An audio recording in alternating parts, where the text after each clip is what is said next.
Good evening. Welcome to the Scotch Plains Fanwood Board of Education regular public meeting. Today is June 23rd, 2022. Mr. Jones, will you please call the roll? Ms. Bauer? Here. Mrs. Boroff? Here. Ms. Brody? Here. Mrs. Mitchell? Here. Ms. Suriani? Here. Ms. Williams? Here. Ms. Winkler? Here. Mr. Murray? Here. Dr. Kolkowski? Here. Quorum is present. Please join me in the salute to the flag. Ready? Begin. I pledge allegiance to the flag of the United States of America and to the republic for which it stands, one nation, under God, indivisible, with liberty and justice for all. Thank you. At this time, we have a few additions to the agenda. 7 BUS, June fire drills and security drills. 15 BUS, grants. 35 BUS, parent transportation contract. 36 BUS, lease purchase bid, and 37 BUS stipend. Prior to coming out here in public, we held our executive session. During executive session, we had a meet and greet for the assistant principal for Nettingham Middle School. We discussed the personnel report, HID case review, suspension and detention report, legal status report, and we discussed the MOU for the negotiations with the teachers. At this time, superintendent's report, Dr. Mast. Thank you, Dr. Kolakowski. Good evening. We had another strong ending to a great year, and we are staying the course. I want to thank our faculty and the entire staff for finishing strong again. Congratulations to the class of 2022. They dodged the weather and had a fabulous graduation celebration. I also want to thank the Board of Education tonight for everything they have done this year to support our families and staff. We have a strong strategic plan in place with impressive community involvement. I look forward to working together with the community to further our efforts next year. Dr. McGarry and Mrs. Iarussi started to review with a community group the health curriculum that we plan to implement in the spring of 2023. I know that there's still some rumors around what we are teaching, and many of those rumors that are here are just wrong. So if you have questions, please give my office a call.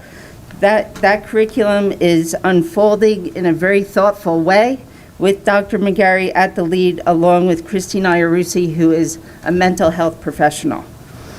I'm also excited to bring forward an idea that I had before the pandemic. It was something that many people were talking about. And we know now more than ever mental health is a top priority. This initiative will give us the opportunity to provide pet therapy for our students. I look forward to introducing Creature Comfort and Mary Ellen Cooney shortly on tonight's agenda to discuss our partnership. Some of you might have met Spfboe, our own district therapy dog, and he will soon be working with our students in the fall. He officially graduated and passed his test, so he's going to be official to do that work. And many students and many staff members are so excited about that. I'm hoping that he's going to start off our next year at our first board meeting. He couldn't be here tonight because he doesn't have COVID, but Robin does, and they couldn't be here tonight. So let's get started with our last meeting for this school year, Dr. Kolakowski. Thank you, Dr. Mast. Business Administrator's report, Mr. Jones. Yeah, I'll defer my time to my update since I have like 50 items. Okay, thank you. Board President announcement. The New Jersey Open Public Meeting Law was enacted to ensure the right of the public to have advance notice of and to attend meetings of public bodies at which any business affecting their interests is discussed or acted upon. In accordance with the provisions of this act, the Scotch Plains Fanwood Board of Education has caused notice of this meeting to be published by having the date, time, and place thereof posted at the Board of Education offices, 512 Cedar Street, Scotch Plains, New Jersey, and such notice was also provided in written notice and forwarded to the Times, known as the Union County Hawk, the Star Ledger, the Township Clerk of Scotch Plains, the Borough Clerk of Fanwood, in the revised annual notice of regularly scheduled meetings as adopted September 1st, 2021. So now is the time where we will have our instructional update for Creature Comforts Pet Therapy. We're going to shift. Oh, yeah, I am. Come on. So you,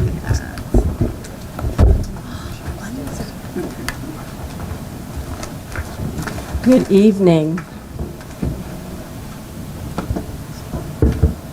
Hi, I'm Mary Beth Cooney. I am Executive Director of Creature Comfort Pet Therapy, and I'm here this evening to talk about our organization so you understand who we are as a nonprofit and what we do, and also about our in-house pet therapy program, which Dr. Mass and Robin Broadbent's dog Spfboe is now a part of.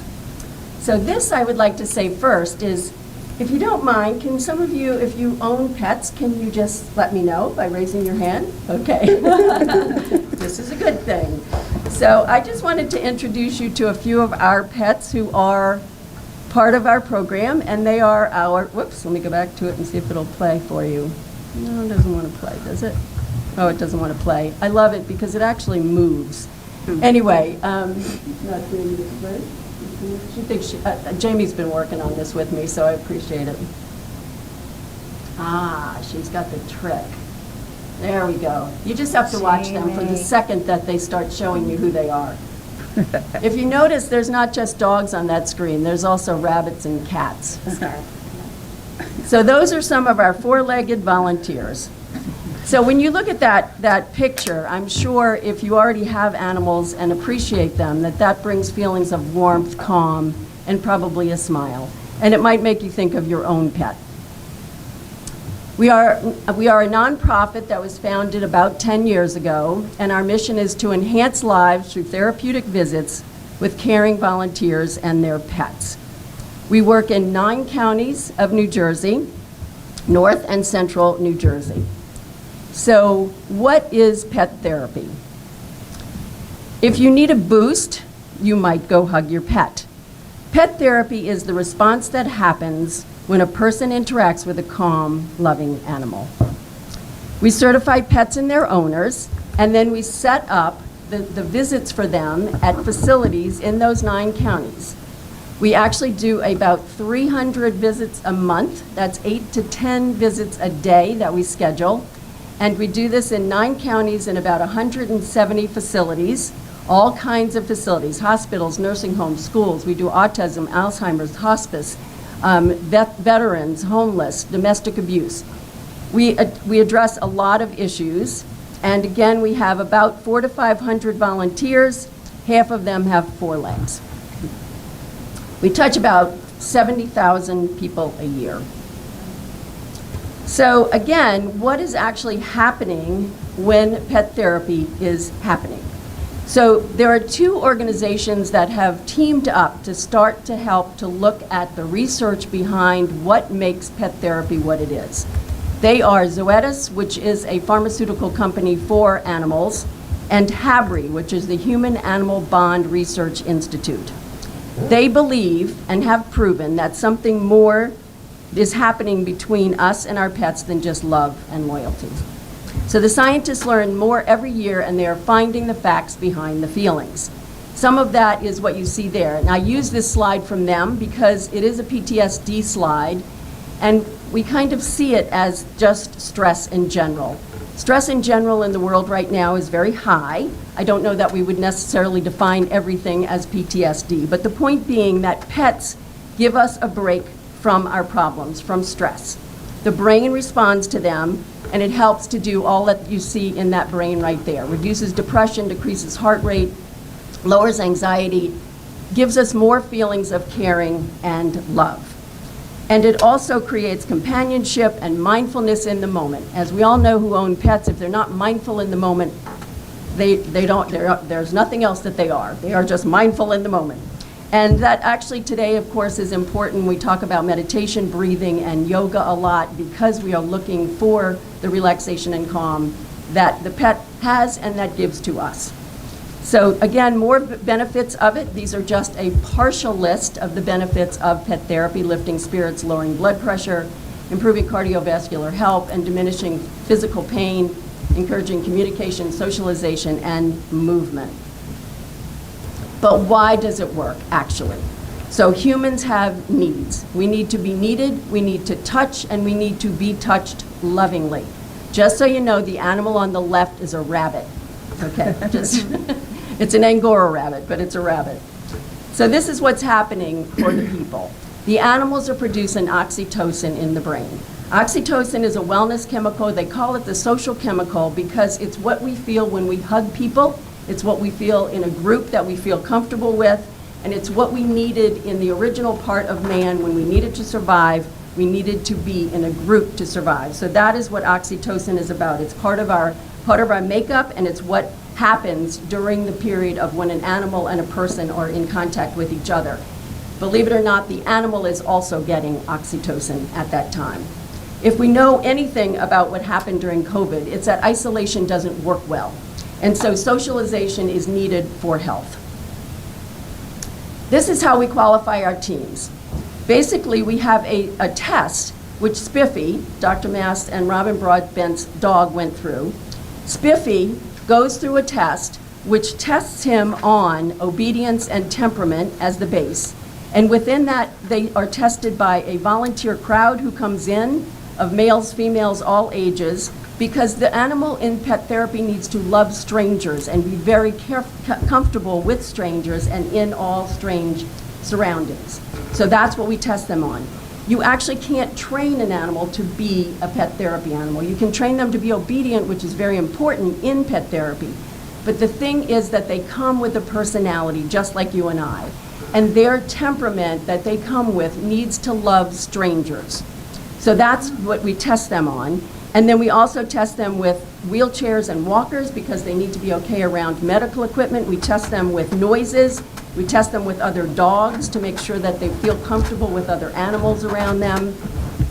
The evaluators that we have a standardized test that we've created that they use for this. And these evaluators guide the owners in the best places that these animals will be doing their best work. Because we want this job for this animal, we want this animal to love this job. And they do. They love their job. So it depends on their energy and their comfort level as to where they end up. So we're going to show you a little bit about what happened last week when we came here. So basically we came and Dr. Mast brought Spfboe and we tried a bunch of kindergartners and a bunch of fourth graders. And I'm just going to show you some of the reactions that Spfboe brought.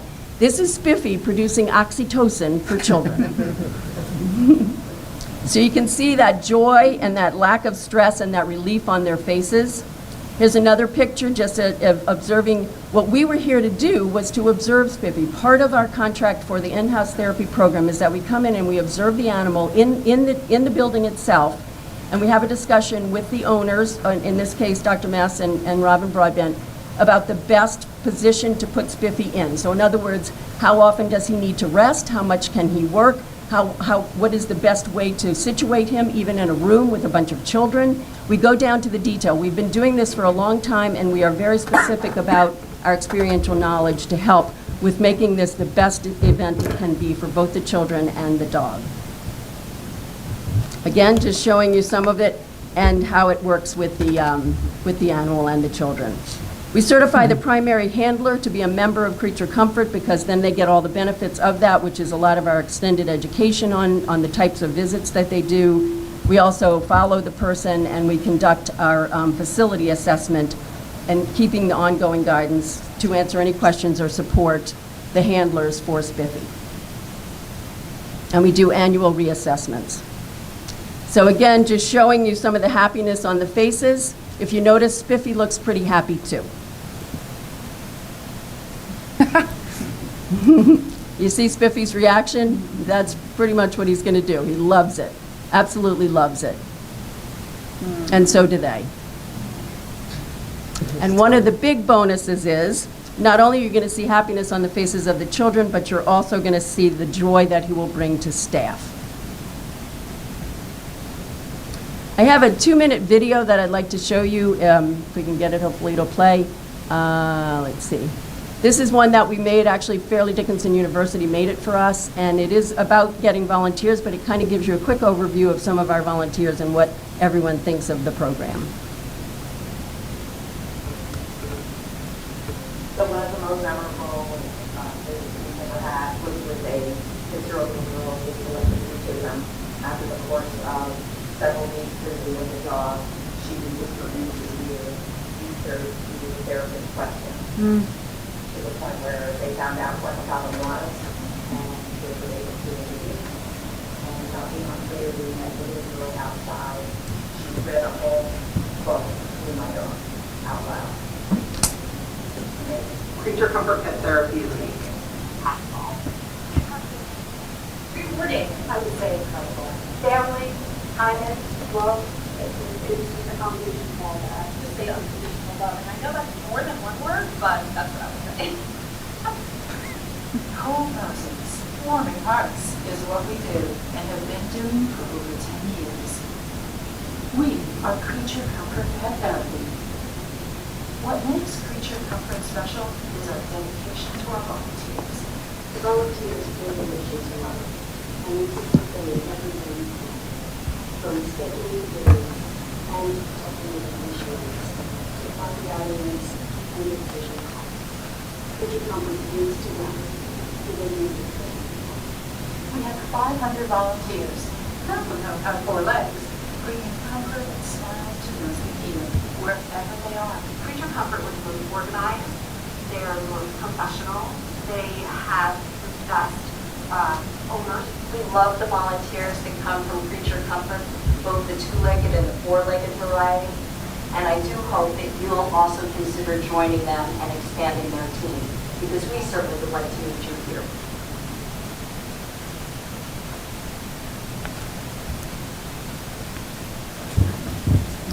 So I would like to, if you have any questions, I don't know if you have time. If you have any questions, please let me know. I don't know if I should stay behind here. Please. Okay, I will. So if you have any questions, please let me know. Can you turn off the camera? I have a question. How long does it take the training for the animal, whatever type of animal, to get certified? That's a good question. We are actually not the trainers. They go for obedience training wherever they want to go. So it may even be at a Petco or a private trainer or another training facility, because what they need is they need basic obedience, which means they need to be able to sit and stay and leave it, and things that are commands so that their owner is in control of them. That's really the main thing we want to see. They need to be able to loose leash walk, which means calmly on a leash walking. And they just have to be able to listen and obey in a quick manner without like not hearing their owner. So that kind of thing comes with them. There are classes on pet therapy that you can take, and they do actually build towards to the test, because the test has about 15 different things that the animal has to do in order to pass. So they have 6 weeks worth of hearing about each part of the test. And that's the kind of training some people do, but some come because they think their dog is ready, and they come because they have a calm, loving dog who could do this and be with strangers. So if you have an obedient animal, then you can just call you up and see if they qualify? Correct. You would assess them? It's not just obedience, though. As I was saying, It's a temperament. It's a temperament, because you could have the most obedient dog in the world, and we actually have seen them in our tests. And the dog is a little bit of a soldier and sits there and listens to its owner, but it's not leaning in to get petted. It's kind of leaning out. That right there is not the temperament that says the dog is happy. We want the dog happy doing its job. So obedience is important, but it is not the only thing that makes the dog pass the test. Okay. So you could just bring your animal up there and get them assessed by you? Yes, we have a test. We have an interview on the phone beforehand, so we can find out what your wishes are.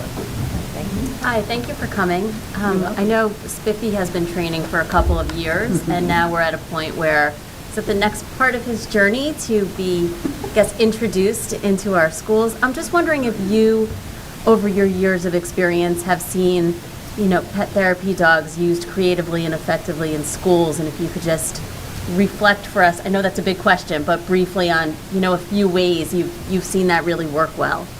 So what we actually do, because we're in such high demand, which we are, we often guide the schools. We have at least maybe 30 schools that we work with in the 9 counties. And we often guide the schools to use the animals more for special needs, or even we have one 4th grade meditation room that we actually bring the dogs into. And so it's only because we don't have enough volunteers to cover all of the requests, which would be to just go in every classroom. So we usually do a lot with special needs children. We do a lot with Read to the Dog, which is basically because it works. Obviously, reading out loud helps the child learn to read, and a confidence level comes on when they are with a calm, loving animal. And the animal is non-judgmental. So they don't see any expression on the face except happiness, and as they're petting the calm animal, many children will actually, they excel in their literacy because of the animal. So reading, special needs, we have many, many testimonials that talk about, you heard one just there, which Nancy talked about, which was on selective mutism. The first time that child spoke was in the dog's ear, in months and months. So we have a lot of testimonials about the effect that the power is of the animal on the children. I don't know if that fully answered, because there are so many versions. That was very helpful. And Okay. just tone and climate of the school system, right? Say that Just again? tone and climate of having Yes. the pet. Yes. We have presence. a system, we have a principal, another school, who actually has her own dog in the school. And she found that because she has the dog, she is the principal, as she walks down the hall, it's a much softer feeling because she has a dog, and she has many, many more children approaching her with their needs. And sometimes they'll just come in her office and just sit by the dog, and she has heard stories that no one has heard yet about their troubles in their classroom because they want to tell the dog. So she's actually managed a lot of the problems that some of them have had trouble talking about because they're happy to tell the dog. Thank you. Mrs. Bell? I was curious, when you're working with the schools, if the same dogs go back to the same schools or same animals? That's a very good question. Thank you. Sometimes. And we do find for autism and Alzheimer's in the elderly population that sometimes it is best to have the same dog go back because they do begin to recognize the animal, and then that sometimes elicits a little bit more comfort level. But in general, a lot of schools actually look for variety. They would like to see different dogs because that then engages the children on different levels. Sometimes some children are not as comfortable with a larger dog, but they may be very comfortable with little dogs, and actually the opposite happens too. And so we oftentimes will give a variety of dogs to the schools, and it depends on what the school is asking for. We will often, do it according to what they see as working best in their school.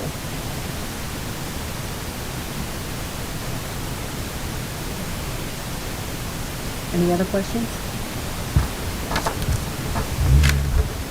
Okay, seeing none, thank you so much for your presentation. Thank you for having me. I really appreciate having me.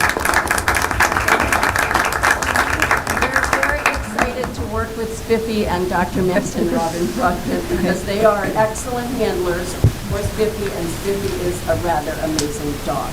So thank you. I love the Raiders. Thank you, Mary Ellen. We are also looking forward to working with you.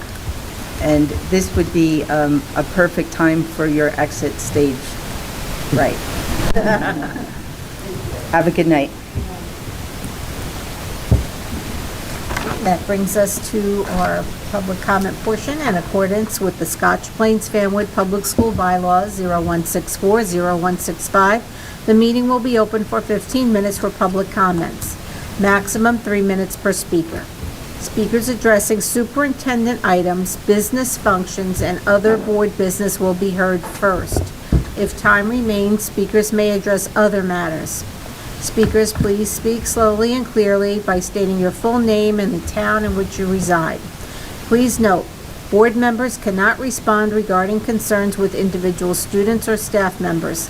Such matters should be addressed with the superintendent's office. So if you'd like to make a public comment, please come to the podium at this time.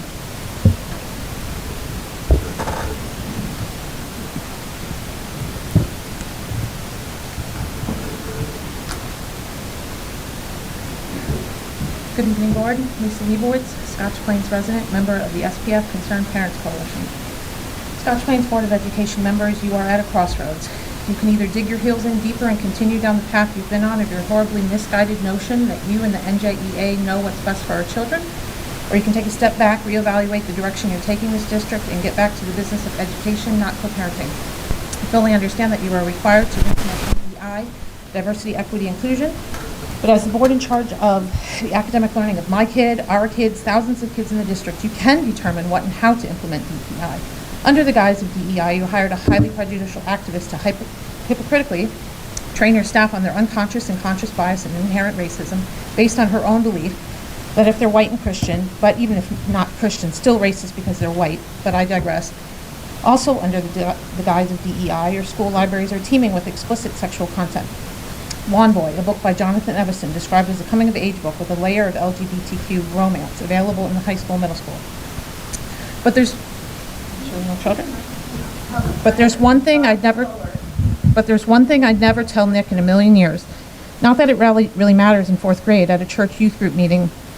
Out in the bushes behind the parsonage, I touched Doug Gobble's dick and he touched mine.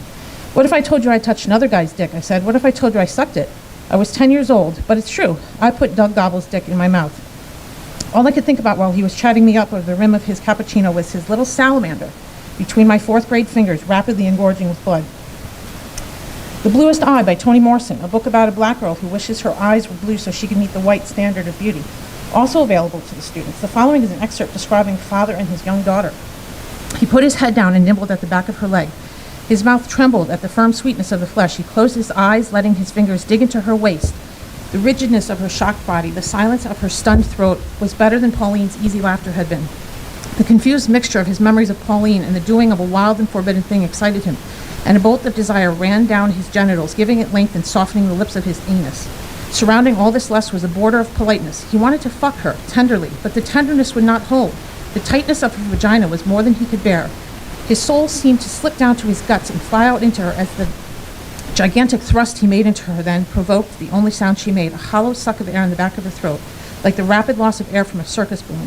Removing himself from her was so painful, he cut it short and snatched his genitals out of the dry harbor of her vagina. She appeared to have fainted. Coley stood up and could see only her grayish panties, so sad and limp about her knees.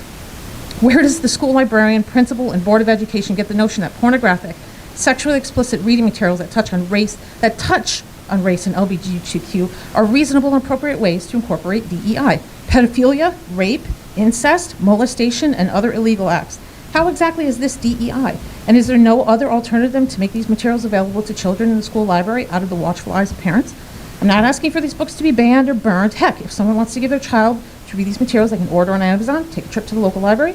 They're the parents, it's their call. But it doesn't belong in a public school where there are children of all backgrounds and upbringing. Leave these books to be provided by a parent in the home if they so choose. I will complete in 30 seconds. I'm sure you've gotten quite the earful regarding the outrage of the new health curriculum, so I won't spend any time denouncing that, but having thoroughly looked over the curriculum, knowing sex ed is now slated to begin in kindergarten, it's no wonder NJEA librarians don't think twice about putting these books in the library.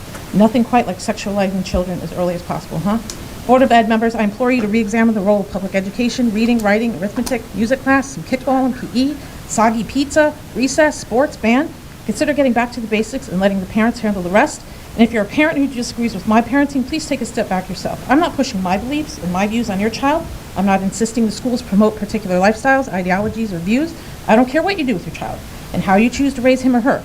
If you're really all about acceptance and tolerance, accept that I don't have the same beliefs as you don't have the same beliefs as me, and if neither of our belief systems are taught in the schools, it's actually a win-win. Instead of the school teaching it through the new curriculum, you can teach gender and sexual identity, anal sex, and identity intersectionality to your child on your time at home. I'll choose not to. It may seem like a novel concept in this upside-down state, but it's actually just courtesy and respect. Thank you. Mrs. Leibowitz, could you please remind me what town you were from? Scotch Plains. And then you said you were with a group? Scotch, we are SPF Concerned Parents Coalition. Concerned Parents Coalition, thank you. Dr. Kulikowski, if I may. Yes, please.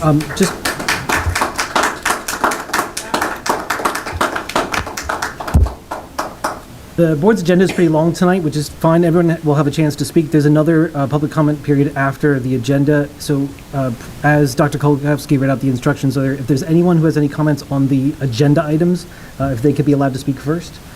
It's okay if no one has anything on the agenda items, that's fine. We can continue with the general public comment, but just so the board can hear your comment before they vote on those matters.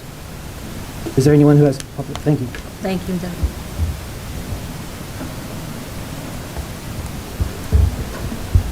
Hi, my name is Layla Mulliken. I'm from Fanwood. Thank you.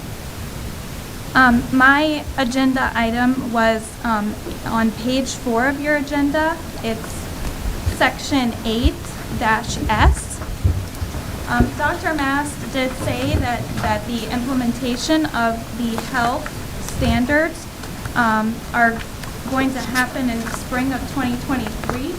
However, that voting item that the superintendent to take action while board is in recess, I'm asking the board to provide an exception to that provision. Namely, the superintendent shall not approve any curriculum under the Comprehensive Health and Physical Education NJSLS 2020 June standards without the board's approval at a regularly scheduled BOE meeting in the fall of 2022 or 2023 after appropriate notice to the parents and community of Scotch Plains Sandwood. I know that the school district, including Dr. McGarry, is working on the sexual education curriculum to comply with these standards. I am highly concerned with them. I was a former Navy JAG attorney. I have specialized in criminal law, and my master's thesis and my master for public administration was on sex trafficking and prostitution in Nepal. In law school, I also worked for a summer with an organization helping to prosecute sex trafficking and child exploitation cases in the Philippines. As a Navy JAG, I focused on criminal cases, most of which involved sex crimes, including crimes against children. I was then a staff attorney at the highest military criminal court, the Court of Appeals for the Armed Forces, again reviewing mostly criminal cases involving sex crimes and sex crimes primarily against children. I can personally attest that these curriculum standards, when handled by teachers who are not licensed child counselors or psychologists, could be highly damaging to children, increase peer-to-peer sexual abuse within the school, and allow children to be sexually groomed by not only each other but by teachers. Further, these standards elicit more questions than they answer, including what is age-appropriate sexual behavior? Advocates for Youth provided New Jersey schools with sample lesson plans for these curriculum standards. Those lesson plans have been found and looked through. One of the lesson plans about sexual and reproductive anatomy has a handout with a link to a website called amaze.org with YouTube videos about several sexual topics.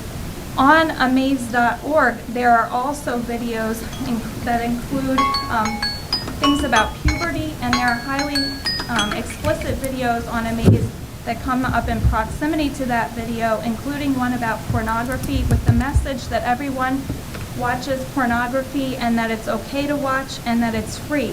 Those lesson plans begin at 3rd grade. I'm asking this board and the school district to be transparent, not only in the curriculum that it implements, but also in whether to implement these standards at all. Garwood and Westfield have significantly cut these standards. Garwood completely stated that they will not follow them, and Westfield said they will not use any advocates for youth lesson plans. I ask that we follow their lead. Thank you.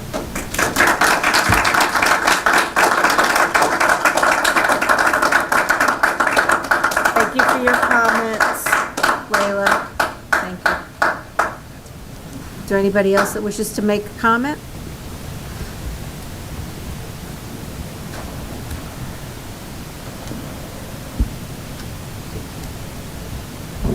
My name is Brad Herman, and I am a resident of Scotch Plains. Thank you. I have 4 kids ranging in age from 19 to 2.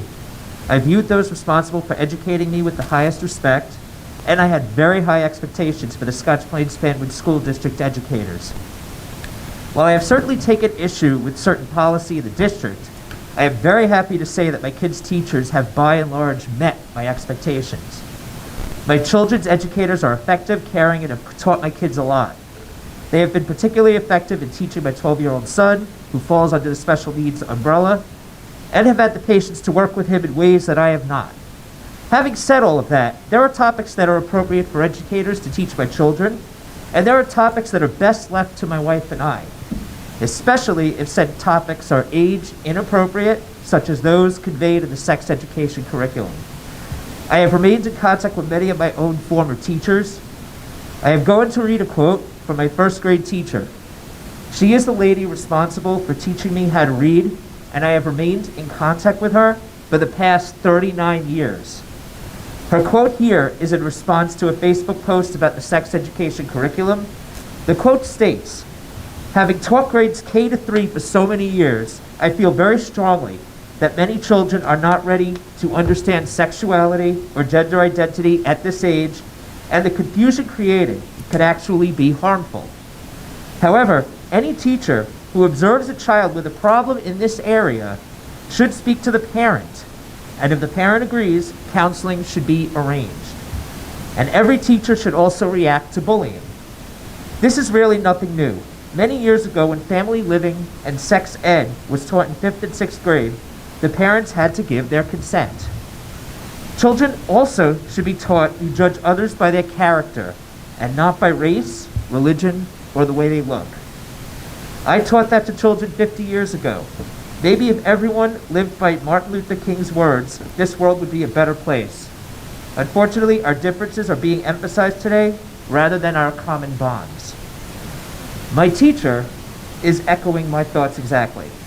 As parents, we should have the right to opt into sexual education lessons, just like she points out for the 5th and 6th grade family living and sex ed curriculum back when she was teaching.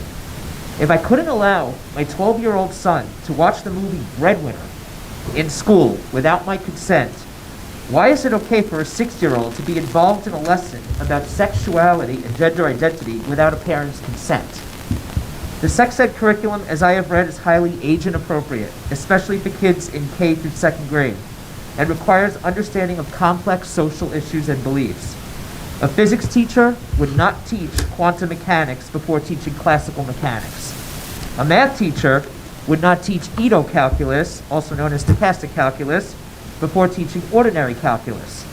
Please don't do that here when it comes to sexuality and gender identity, and especially please do not attempt to teach these topics to children without parental consent.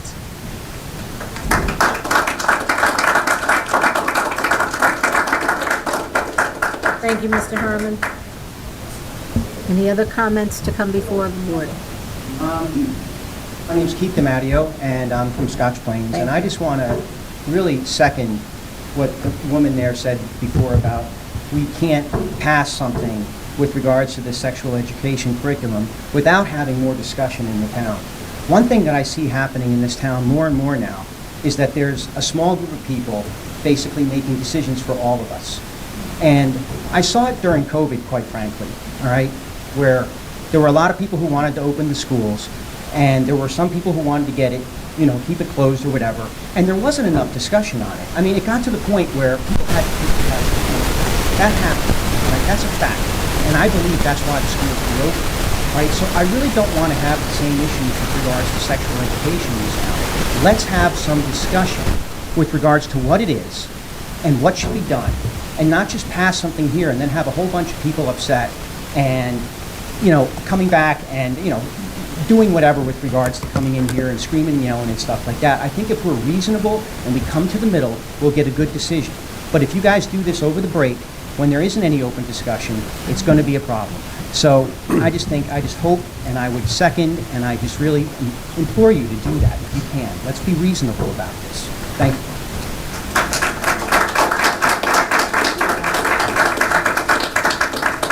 Comments, Keith?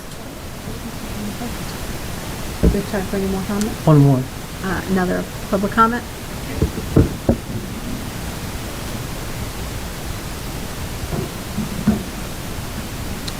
I'm going to tell you about a neighbor of mine. Please state your name. Gary Morris, Vanwood. Thank you. The neighbor is Aisha Glover. She was listed as the top 50 future of black Americans, along with Kyrie Irving and Stacey Abrams. Now hold on to that. We had some issues with teachers in school, and again, didn't take it all the way to the top, stopped at the principal. In fact, in one case, I had to almost beg the principal not to fire a teacher over this. First issue, there was a teacher that compared the law change in Texas back in the 2014 timeframe related to abortion. They were changing the law to be at 20 weeks, okay? She compared the laws, she compared Texas to the Taliban. This was a teacher, okay? Unbeknownst to her, my child sitting in that class has a cousin who survived an abortion clinic because of that very law. That's the kind of thing that happens, okay? You don't know what's going on in somebody's life when you drop a comment like that. Simple as that. A few years later, after the election, I get it, there was some emotions and things like that, and there was a teacher that was comforting some girls after a class, and my son and a couple other boys were there. And this teacher asked the boys, who did you support in the election? My son said who he supported in the election. She looks over at the girls and says, I was going to call them white supremacists. Okay, this happened. Okay, is that safe for my child? Is my child permanently damaged by this? No, I contacted the school and I begged for them not to fire this teacher over this. And I said, I'd like them, and believe me, I had to hold my wife back from going to the school, so you can thank me later for that. We had a discussion. She also had political logos on the wall, and she had a screensaver that said, what is it? Republicanism is a mental disorder. Now, tell me that somebody could have a teacher could have a screensaver like that on their computer. The screensaver kicks in the teacher's lounge anywhere, and somebody doesn't call that out. Somebody doesn't call it out. It's just like the mayor in Clark, right? Nobody calls him out, and he just keeps doing it and doing it and doing it. It's wrong. Somebody needs to call it out, and I'm calling it out now very publicly.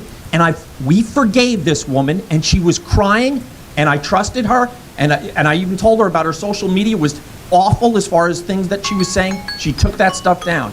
Now here's the interesting story.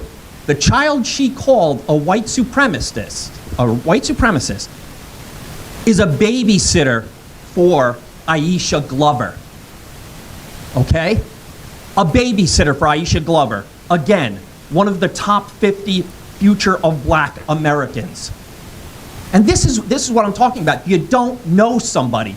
You would never know that I have 17 nephews, and I have so many nephews and nieces you can't imagine. 17 adopted nephews and nieces, and by one brother, another one has 5, all different colors of the rainbow, okay?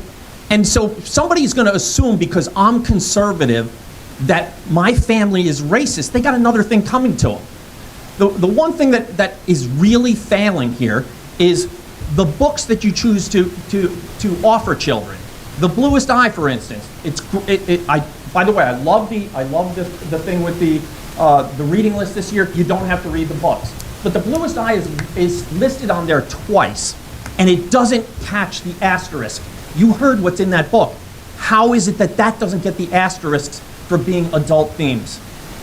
It has to. It has to. And so those are the kind of misses.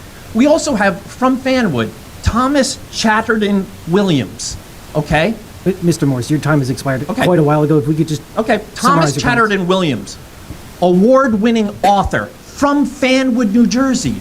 His book is not in the library. His book is not in the library. It promotes a dad who promoted books to his child to become a successful best-selling author. How do you not put that in the library? We have Tom Kranz, another guy from Fanwood, has books that he writes, novels. Let's promote some of the people in our town.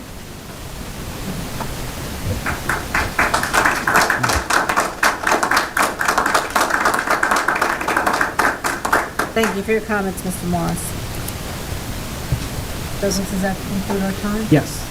We will have another opportunity for public comment later in the meeting. Dr. Mass, you want to say something? Yes, just a couple comments. So first, it was mentioned about the authority that I have in the summer. It's really to be able to continue to hire people as people resign. I do not have the authority to approve curriculum without the Board of Education.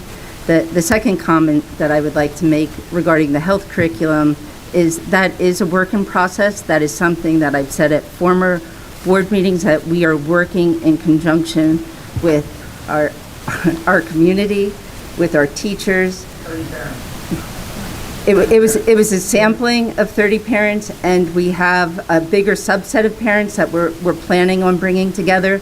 The first group of 30 parents was our working group, but at the charge of that, and it was mentioned that the work needs to be age appropriate. So some of the things that you're saying that in the curriculums that have been offered are outlier, outrageous examples that will not happen here in Scotch Plains Fanwood. We are building this together thoughtfully and with partnership with parents, and it's rolling out. So that's to keep in mind. And the other piece, it's in process, and it will be transparent as it rolls out. Someone also mentioned the need to be able to opt out. That has been in place since 1970-something, that you've always been able to opt out of the health curriculum if that was your choice, just as you could opt out of that 5th or 6th grade puberty video. So those were pieces that were in place. So, you know, we hear your comments, and certainly we will move forward together. The fact that in some cases what I'm hearing is things that aren't happening here. They're happening outside of Scotch Plains. Schools, what has happened when schools have refused to do the curriculum, there's a consequence to the Department of Education. We have the ability to build the curriculum so it's appropriate for our kids, and we will communicate that with you. We're just at the very first step. Thank you. Thank you, Dr. Mays. Okay, committee reports next. Does anybody have a report? Mr. Evans? So we met on student activities. Dr. Heisey presented on an update on 58 of the clubs at the high school. He focused and highlighted 7 of them in our meeting. He also went through all the senior activities that led up to commencement. And then Dr. Dumaresk and Dr. Holloway also presented updates on the activities within each of their respective schools. They talked through the different clubs and activities that are at both schools, as well as ones that are unique to each of the individual schools. And I think Ryan Miller gave an update on the sports season in the spring. For those that have not been following, boys lacrosse won the North 3 sectional title, youngest team in state history to win a state championship, and the first lacrosse state title in history of the school. On the track side, Julia Jackson, North 2 Group 4 state sectional champ in the 100 and 200. Janai Berry, North 2 Group 4 state sectional champ, gold in the 800, new outdoor record and personal record. Robert Lerner, sectional champ in discus and shot put. Julia Jackson, Grace Kennedy, Janai Berry, first, second, and third for the sectional champs in the 400. In the 4x400, Grace, Kiera, Janai, and Julia, again, state sectional champs. and the team, girls track and field team, was the Group 4 state sectional champ. Boys volleyball, another one, state sectional champ, North 2 Group 4. So a lot of good things happening within the district to be reminded of as well, and that completes my report. Thank you, Mr. Murray. Any other reports? I do have a report, actually. Cleary? Yes. I am reporting out on the meeting of the standing committee with the neighbors pursuant to the field light agreement. The meeting was held on May 23rd, and the committee members, Mr. McSherry, Mr. Halpin, Ryan Miller, and myself were present. We discussed at that meeting the positive impact of some adjustments to the night security lighting, an issue with visiting team buses that was addressed, traffic flow for the 6 to 8 games per year, which draw large crowds. It was recognized that there have been big improvements, but we continue to address the issue with local law enforcement. There was a discussion around the street permit parking, which they had requested, and the municipality is still working through. We also discussed signage that we believe will assist with some directional issues around people showing up that aren't familiar with our grounds. We also discussed managing the flow of the pedestrian traffic after large games to make sure that it's safe for everyone. And a discussion ensued about the continuing responsible use of the field lights. Overall, I'm happy to report that it was recognized that the biannual meeting has been a very positive way to maintain communications with the neighbors and address their concerns. Excellent. Thank you, Mrs. Cleary. Are there any other reports? Mrs. Bauer? Yes, I have what I think is a very positive report. The board has and administration with their support have been meeting with the teachers to do negotiations, and we reached an agreement very quickly this year. And so we are also pleased that it's a 5-year agreement, and so rather than a 3-year agreement, the increase for the 5 years is 3.25, and we negotiated back and forth on different items. And for example, there's a salary increase for classroom aides in particular, and getting staffing, and our aides really needed to have that increase, but they're also going to be working additional days. So we're very pleased with the agreement that we negotiated. That's an example, and I would like to move that we approve the proposed agreement with the SPFEA. Second. Okay, we have a motion and second. Is there any further discussion? No, but thank you. Mr. Jones, this requires a roll call vote. I will say, I forgot to say that they approved this on Friday, so this would be the final approval of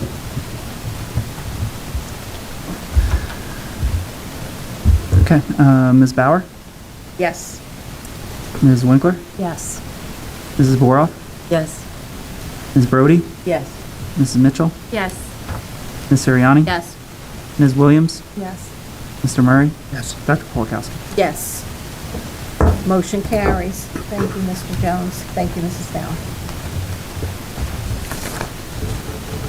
Any other reports? I have a very quick report. All I right, did not Mrs. Brody? send it out to everybody. It kind of got lost in the emails, but it's very short. We basically did a recap of the year, and acknowledging some of the things that have improved and acknowledging some of the things that we still need to do. And we narrowed down a few logos that we were going to send out for voting, for the community to vote. What committee was this for? Community relations. Oh, I'm so sorry, Thank you. Karen. Yeah, I didn't hear it if you said it. Sorry. Okay, thank you. Thank you. And if you please resend that out, because I Yes, don't remember yes, seeing yes. it. If there are no other reports, then we'll move along in the agenda to letters to the board. 3 emails were received to the board, and the appropriate administrator responded. Board motions. Superintendent's report. So I move that the board approves the SY 21-22 changes for our out-of-district placements. 2S, move that the Board of Education approves the decisions on the HIB cases listed.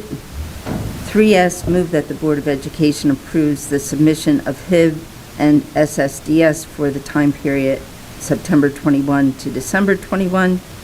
4S, move that the board approves the annual code of conduct as reviewed by the administrative team for the next school year.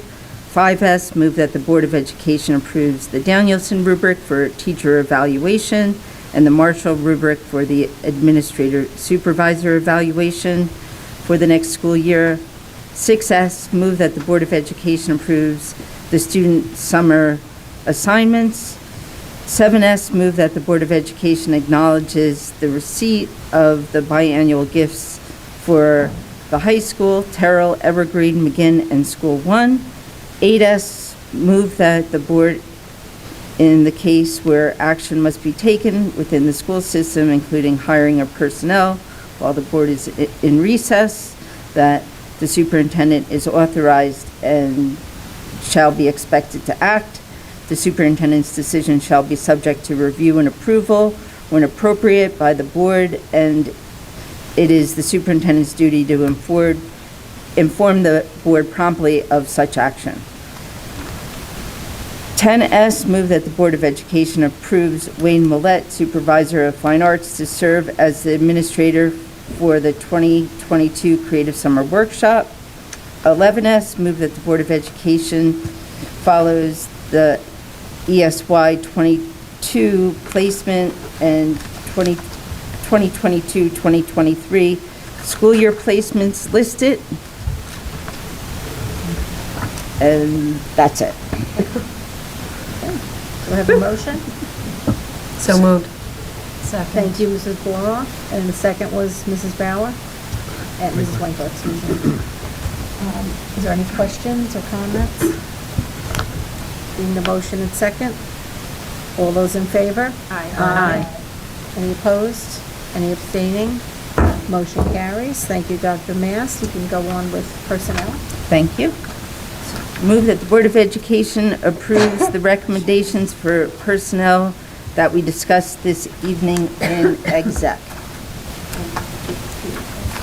And 2, personnel, move that the Board of Education also approves the official appointments for the 22-23 school year as noted below in those different roles for our administrative team. So moved. Thank you, Mrs. Winkler. Is there a second? Second. Thank you, Mrs. Brody. Any question or discussion? Seeing none, Mr. Jones, will you please call the roll? Yes. Ms. Winkler? Yes. Ms. Brody? Yes. Ms. Bauer? Yes. Mrs. Boroff? Yes. Mrs. Mitchell? Yes. Ms. Suriani? Yes. Ms. Williams? Yes. Mr. Murray? Yes. Dr. Kolkowski? Yes. Motion carries. Thank you, Dr. Mass. Thank you, Mr. Jones. And then business report, Mr. Jones, when you're ready. Yep. So I'll start with 21-22. 1 BUS staff training. Number 5 is related service vendors, special education students for ESY this summer. Number 6 is end of year transfers to capital reserve or maintenance reserve. Number 7 is fire drills. Number 8, bus drills. Number 9 is our monthly financial packages. Number 10 is our account reconciliations. Number 11 is our bills list. Number 14 is disposals. Number 15 is acceptance of grants. And that's it for 21-22. Okay. So we had several items there. Would someone like to make a motion? We can just, if there's any questions, I'll just keep going. If there's no questions, we'll move it all at once. Is there any question on those? Okay. Okay, seeing none, then yes, you can proceed. Okay. So on the 22-23. These are for the related services for full year for special education students, all professional services. Number 2 is on page 12. That's our annual lead testing and audit, chemical audit company that we do every year.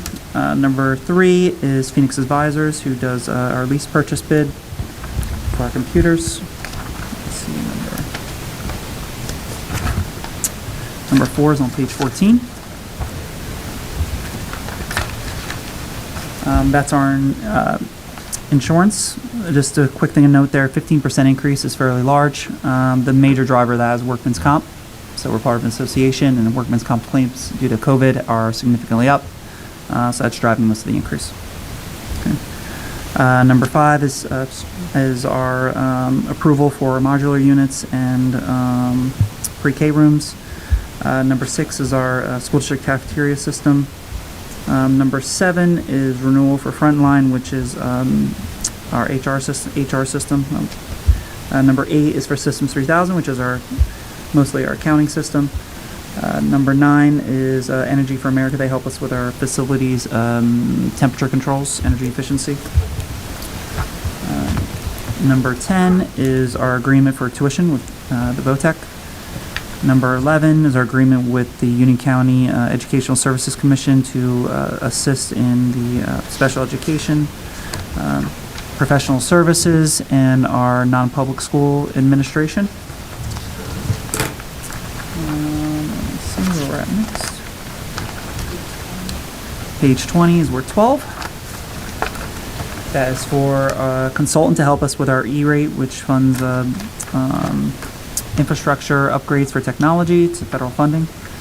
Assist with the documentation. Number 13 is our broker for our insurance. Number 14 is our broker for health insurance. Number 15 is our architects. Number 16 is, again, Phoenix Advisors. This is for their help on for our bond. Number 17 is a labor attorney. Number 18 is our school treasurer. Number 19 is legal counsel for special education. Number 20 is for Mr. Silvestro, next to me. 21 is for employee physicals and such, as listed. 22 is our school physician. 23 is for athletic physician. 24 is for our Rutgers Behavioral Health, funded by the ESSER 2 grant. Number 5 is athletic fees.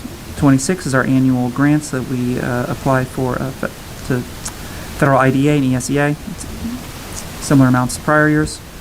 Number 27, PowerSchool, is our student information system. 28 is our website. Website. 29 is our messaging system that we support parents.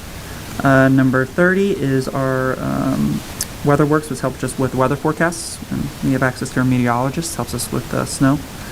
31 is an attorney help us with a specific legal case. 32 is capital reserves. We approved this last week. This is I didn't include the word on here, capital reserve, so I'm just including that word here. 33 is our ed data bid. This is for teacher school supplies. We do this every year. 34 we already approved. 35 is parental contract for special education. 36 just happened today. This is for our lease purchase for our technology. One thing to note is that our rate last year was only 1.1%. Now it's up to 4%. So additional cost of approximately $30,000 for this year's technology due to increase in rates. 37 is the stipend for accounting stipend. Any questions on those before I move the procedural? Okay. Oh, wait, I thought I had one question. Okay. I wondered about number 8. Okay. I just wondered what that percentage was. Increase. Systems 3000. I think it's 2%. 2% would be the max. Okay. Yeah, it's. That was number 8 from 21? Yeah, number, yeah. And you said 2? Yep. Okay. If it's anything different than 2, I'll let you know. And then with the modular units, it's the same modular units? Yeah, it's just every year, when you have a modular unit, in a school district, you have to just let the county know, basically. And then you have to do it every single year. And that's at both Both Nettingham and Terrell. Yeah. Yeah, every year it happens. Any other questions? I have a question, but I always like to say for the benefit of the public, because it looks like we move rather quickly through these, that we do get this agenda the week prior, so we do, board members have an opportunity to ask questions of you, your office. Yeah. This was June 3rd. Yeah, and I'll also say, so so at June 3rd meeting, I went through the vast majority of these items, 90% of them, and we didn't vote on them. So, We're never seeing this for the first time. Right, yeah, yep. In general, we do meet as a finance committee as well, and then the notes are sent out to all the board members, so that if they have any questions, they reach out to me directly, and we address them. And we make changes to the agenda at that point, before it actually comes up. Okay. Procedural. So, number 1 allows me to pay the bills between board meetings. 2 is the Roberts Rules of Order, basically saying, we do first and seconds and things like that. Number 3, chart of accounts. Number 4 is how we handle our student records. Number 5 is just that we can approve transfers between the board meetings to be approved at the next meeting. Number 6 is petty cash. Number 7 is just our 403B brokers. Number 8 is 457 brokers. Number 9 is direct deposit bank. Number 11 is just readopts our policies. So moved. Thank you, Mrs. Winkler. Is there a second? Second. Thank you, Mrs. Brody. There were no questions as we went along. I'm just seeing if there's any questions now. Seeing none. All those in favor? Aye. Any opposed? Any abstaining? Motion carries. Thank you, Mr. Jones.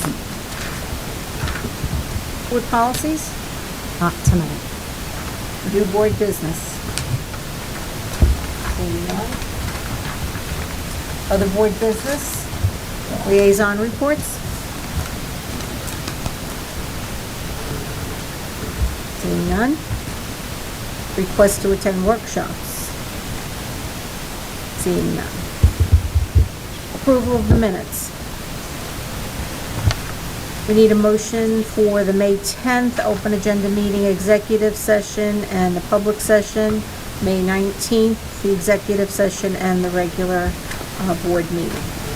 So moved. Thank you, Mrs. Winkler. Is there a second? Second, Mitchell. Thank you, Mrs. Mitchell. Any question or discussion?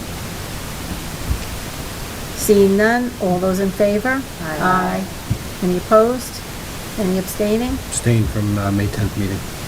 Mr. Murray abstaining from May 10th. Boroff abstaining from May 10th also. And Mrs. Boroff abstaining from May 10th. We still have 7 votes for that, so motion passes. Thank you. And then this brings us to our second and final public comment portion of the meeting.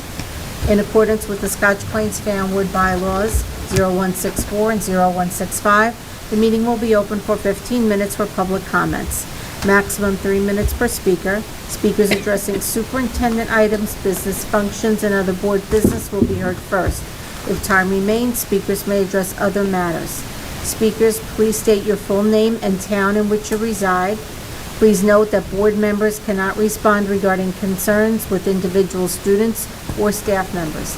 Such matters should be addressed with the superintendent's office. So if you'd like to make a public comment, please come up to the podium at this time.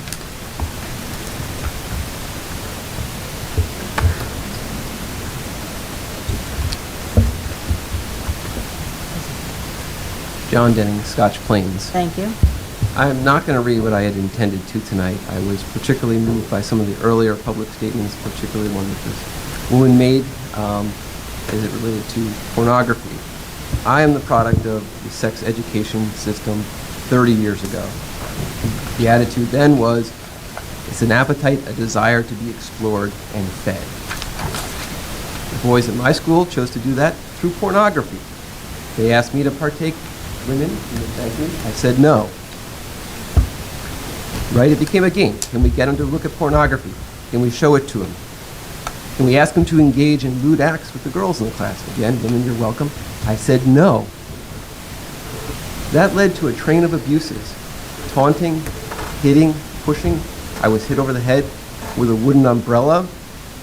I was abused every day. I was thrown to the ground so many times.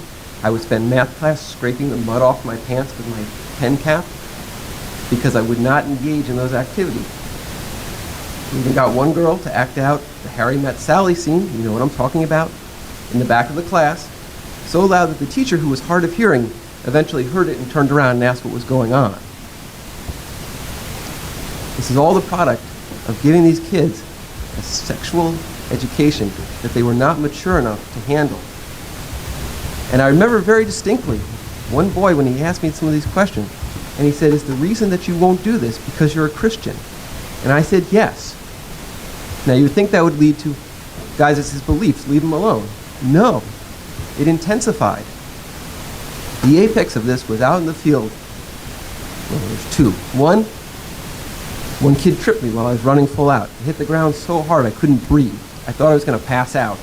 The other kids stood around and laughed because they thought it was funny the way I sounded, right? Because I had different attitudes. I didn't matter to them anymore. But the pinnacle was we were playing football. Pile of dog poop in the field. Throw John in it. A mass of hands grabbed me. 12 boys.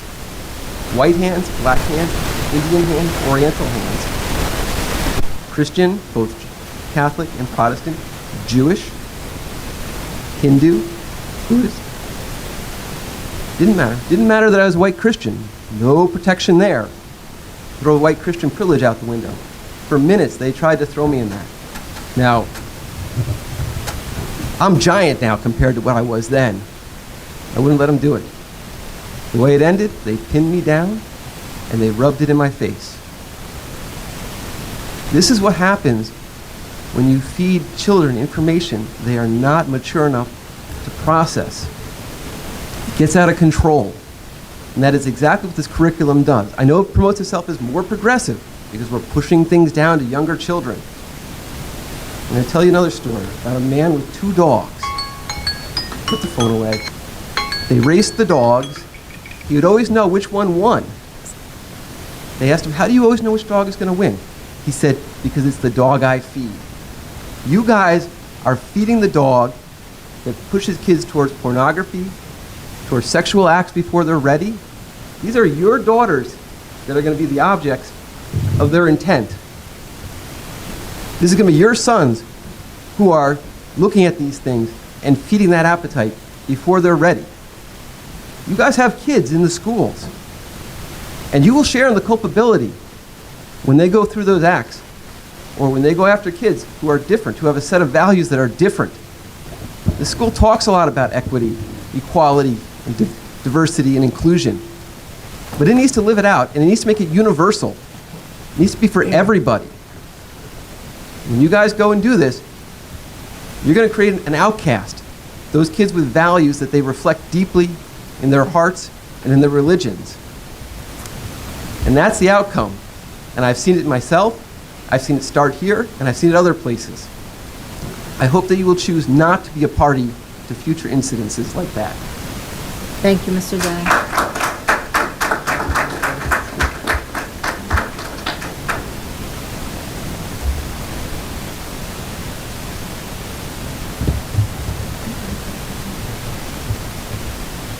Hi, John Greenblatt, Scotch Plains. Thank you. Okay, so I'm going to stay on script. Yes, I mean, that's why I have a script here. So this is my first time speaking at a Board of Ed meeting, and if you asked me a few years ago if I'd be up here, I probably would have scoffed at the idea of being this active in administrative dealings in the school district. But kids have changed me, so now I'm here. And just before I get to the crux of everything I want to say, and obviously you've probably seen the theme by now, I do want to take the time to thank Dr. McGarry for having a focus group and bringing people in to participate and be aware of what's going on, and I hope that continues. So thank you for that. I appreciate that. So, I mean, what has really called me to action here is that there's just a lot of outside influences and factions that I feel like have the right to shape my child's moral code and values. And I'm not just talking about teachers or administrators. There's a lot of factions that are trying to take this mantle on. And I've kind of seen a shift away from traditional fact-based education to focus on activism. I mean, even in the sex ed curriculum, it says to advocate, to not only just learn about these topics, but advocate for these topics. And for me, I've never been much of an activist or part of advocacy, but I've always tried to be a good corporate citizen. And that's what, or a good corporate and good personal citizen, and that's what I try to impart on my children. I've seen it under the guise of terminology like social emotional learning, educating the whole child, diversity, equity, inclusion. Terms that on the surface seem great. I mean, a lot of people can rally behind these terms, and even in the core standards of the sex ed curriculum, you see terms that people could largely agree on. It's when you peel back the layers of the onion that you really start digging deep and you see that there's a lot of abstract concepts that are really designed to shape our children in a likeness of those who design and implement them, rather than enable our children to formulate their own opinions. There's these social constructs and abstract ideas that we need to be wary of in the classroom. These ideas are subjective in nature and are naturally influenced by the worldview of those that are developing them. One area in which this is especially true is the new sex ed curriculum standards that have been adopted statewide. A curriculum guide that was influenced by activist groups rather than trained professionals in the area of study. I think we need to be wary of things like affirmative care instead of evidence-based care. Just affirming without really digging deep into what are the underlying issues that are causing this person to feel a certain way, I think is dangerous. And we need to not look down on people that question methods and that are looking for answers and alternative options to solve problems. The other piece that I feel is that not all knowledge is power. And I know that in our focus group, some people felt like the more information, the better. But if you looked on social media and some of the trends that go on, Tide Pod challenges and swatting, when you call SWAT on gamers, just because it's funny on video. These are some of the trends that I've seen. Another minute or so? Thank you. Where we do agree is that I, as the parent, am the primary educator. When topics are abstract in nature and open to interpretation, I should have the final say in those conversations and those dialogues. I should be involved in what is considered age-appropriate for my child and should give them the tools that they need to form their own moral code and values one day. It doesn't have to be mine, but their own. Teaching kindness and acceptance, to me, is enough. It's enough to move the world forward, and it's enough to ensure people feel safe. I live by that principle every day, and it has made me a better husband, one that takes on the lion's share of the child-rearing duties while I supported my wife's career. It makes me a better business owner, someone that has never really had focus on a DE&I program, but I have 5 women that work for me, and a diverse slate, and that's my whole staff. And a good citizen, one that's never had a bad interaction with anybody in this town in 8 years. So I had more to say, but I know that we're pressed for time, but that's the last part I just want to say is, all I ask is that the board and the superintendent accept all perspectives, think through adverse impacts of what we're doing, and strike a balance when making decisions on these topics.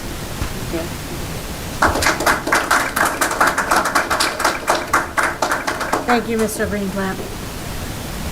Are there any other public comments? Good evening. My name is Mike Spfboe. I live in Scotch Plains. I wanted to prepare statements, but I wanted to start off by thanking you and our faculty of the school, the parents, volunteer parents, students, crossing guards, everybody that was able to make this year successful in the school. I appreciate the effort that everybody put in that. What I wanted to talk about was not necessarily what's right or wrong in the curriculum, but to talk about what happened in 2020. So in January, we had our first official COVID case that was reported by the state. February, people started to ask questions, what's going to happen. March, everybody's working from home. During the summer months, I remember all of you were working hard to try and figure out how we were going to open up the schools in September in 2020. Now, during that whole time period, our New Jersey State Board of Education was cramming this through and pushing this through while they knew everybody's heads were not in the right place to discuss this appropriately. Now, they said there were 5 months of talk with parents, different Board of Educations, and I didn't hear about any of this until earlier this year. So I'm here not to ask you to, state your opinion on whether it's right or wrong. I'm asking you collectively to condemn the actions of the Board of Education, our elected officials, and our governor, not for the decision that was made, but for the fact that they pushed it through at a time that was inappropriate to do so. And that was an extreme failure on their part to do that. So that's all I wanted to ask you guys to do, was just, I hope you're able to publicly condemn it and let them know that they should not have done that. And, now, because of that, this is where we find ourselves today. Thank you. Thank you for your comments.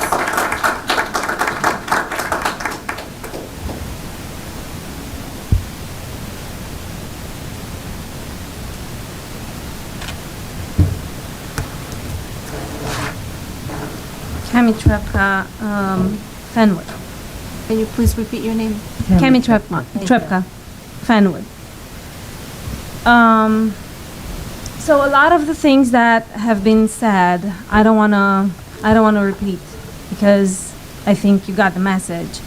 But I will support all the people that have talked tonight. But I am here again because I'm worried about my child's education and the decision that is that will be made at the end of the summer.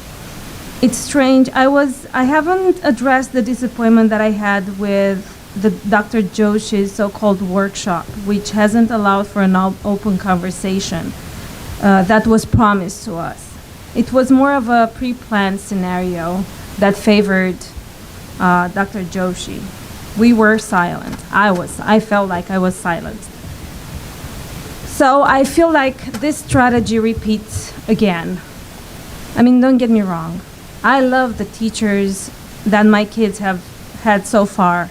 They've done so well with my kids, except for one, which, thank God, it was a substitute. Anyway, my kids thrived under these teachers, and I don't want these teachers to waste their time and on something that they're preparing, looks like preparing them for grooming. I want my kid to have these. Your things are called private. Private. I tell my kids, you don't talk to anyone about or let anyone touch your private. Therefore, they're not supposed to have this type of conversations with teachers or anyone in the school district.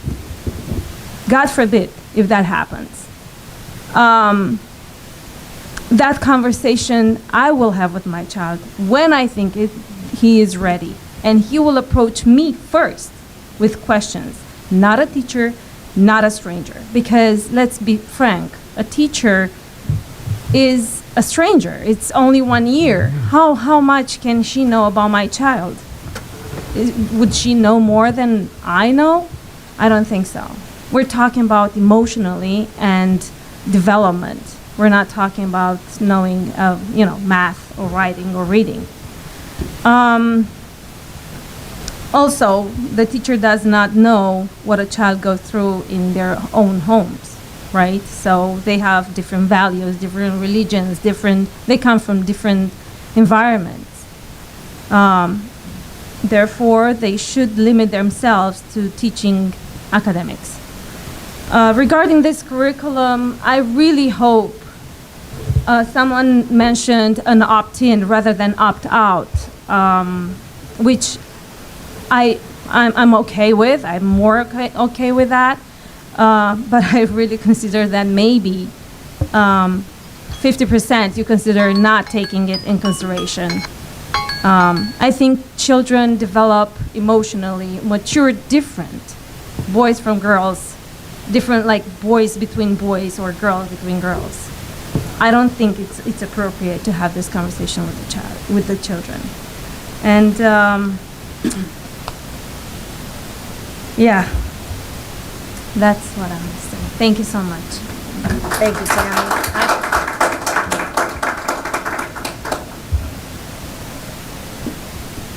Are there any other public comments?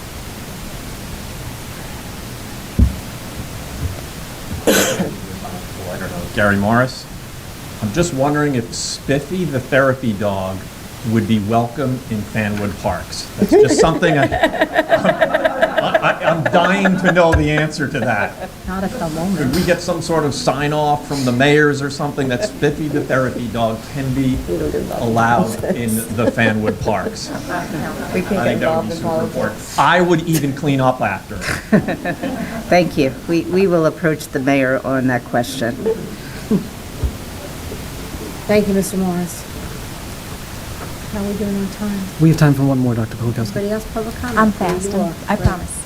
Candace Testa, I reside in Flemington, New Jersey. I serve as the SPFBA president, and I just wanted to thank the Board of Education on behalf of all the SPFBA members for not only an unprecedented timely settlement, but for working together to meet our individual and mutual goals. And I want to thank the Central Office Administration for their hard work to get both parties to ratification quickly. Thank you. Thank you.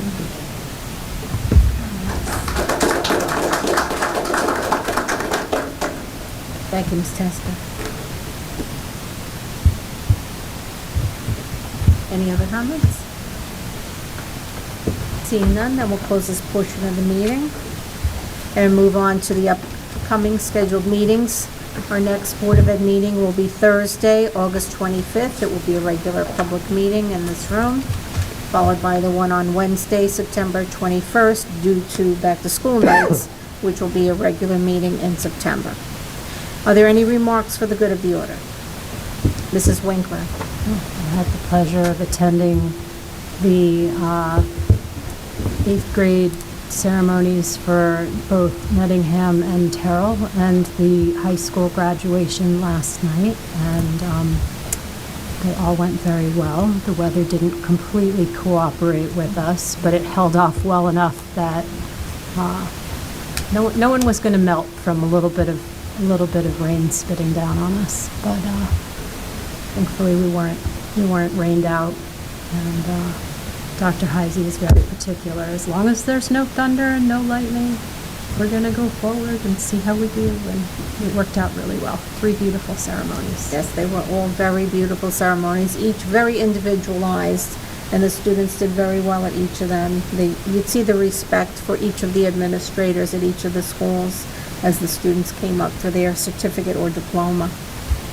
Mrs. Soriani? Thank you. I have a 4th and 8th grader, so I've spent the last 3 weeks going to chorus concerts, recognition awards, celebrations of learning, and graduations. And my kids were part of numerous groups of kids taking pictures over the last 3 weeks, and it really struck me that I hadn't heard the words get closer by other parents in a couple of years. And it was just really nice that our kids had the opportunity, especially over the last month or so, lots of field trips, to really compensate for the last couple of years. It's been difficult for everybody. And I want to thank teachers, administrators, and especially the PTA as well for all of those special milestone activities and again, just their hard work with the challenges over the past year. And have a good summer, everyone. Thank you, Ms. Soriani. Any other comments? I have a quick one. Mrs. Mitchell? I'd like to acknowledge I was at the Nettingham Middle School and the high school graduations, the choirs and the bands that provided the instrumental procession and recession, and it was outstanding and deserves a shout out, so thank you to them. And I would like to acknowledge the administration's organization of all of those ceremonies. It was extraordinary, and I think the kids felt it, and the milestone was really celebrated. So for that, we're grateful. Have a good summer. Thank you, Mrs. Mitchell. Since Mrs. Mitchell brought up the choral units, on a number of those performances, we heard the return of the alma mater. And what's remarkable about that is it went dormant for some reason for a number of years. But if you talk to older alumni, in fact, at the renaming of Park to Nettingham, people who were graduates who are now 80 years old were belting out the alma mater, where that choir had just learned it this year. So it was performed at the high school, and it was also performed at one of the middle school, moving up, and at the Evergreen 4th grade graduation. And it's really a way that has thread to bring the generations together. Absolutely beautiful. And they're also they have a plan for the alma mater at the football games. Can you speak to that, Mr. Murray? Are you going to sing it, Mr. Murray? No, it's actually, no. I want to make sure he's paying attention. One of the things that was, the thought was, after the games, having the alma mater sung, the team would gather in front of the bleachers, whether we're home or away, and there would be, sing the alma mater, mostly at home games. Because for those that have not been to other events, I mean, I think that, the line to get into Friday night events at the high school has been unprecedented. I think the community turnout has been great. I think it's been, the students have really embraced it and have come out in full force, and I just think it's been a really great community centerpiece for the town. So. The reaction on the stage at the high school graduation after the alma mater was maybe 3, I heard, wow. So what an introduction. So everyone in the audience, the next time you come to a board meeting, we're going to teach you the alma mater. I did make it over to the Nettingham Award ceremony yesterday, and the house was packed. It was standing room only. And I've never seen it like that before. I've always attended when it was Park Middle School, and there were plenty of empty seats. And when I walked in, there was myself and several other parents along the back wall, because there was just no more seats in the house. So it's definitely, since it became Nettingham, it's become much more popular for some reason, and it was an outstanding ceremony. Dr. McGarry. Yeah, just given the topic of public comment tonight, I just wanted to express gratitude to the 140 parents who volunteered to be part of the focus group that we had last week, and what a privilege it was to observe 30 parents come together last Thursday night, many of whom are in the room, and have a really great discourse around the new standards and providing us really good insights into where the community's concerns lie, so that we can make the best decisions for the community as we work on that. So thank you. Thank you, Dr. McGarry. Was there another hand going up? Mrs. Bauer. I was just going to say, one, it was really nice to have the lights come on Yeah, at graduation. that's a nice touch. Speaking of the lights earlier, I want, since Mrs. Testis here, to thank her and her team, because it was, really was a record, and we appreciate the collaboration.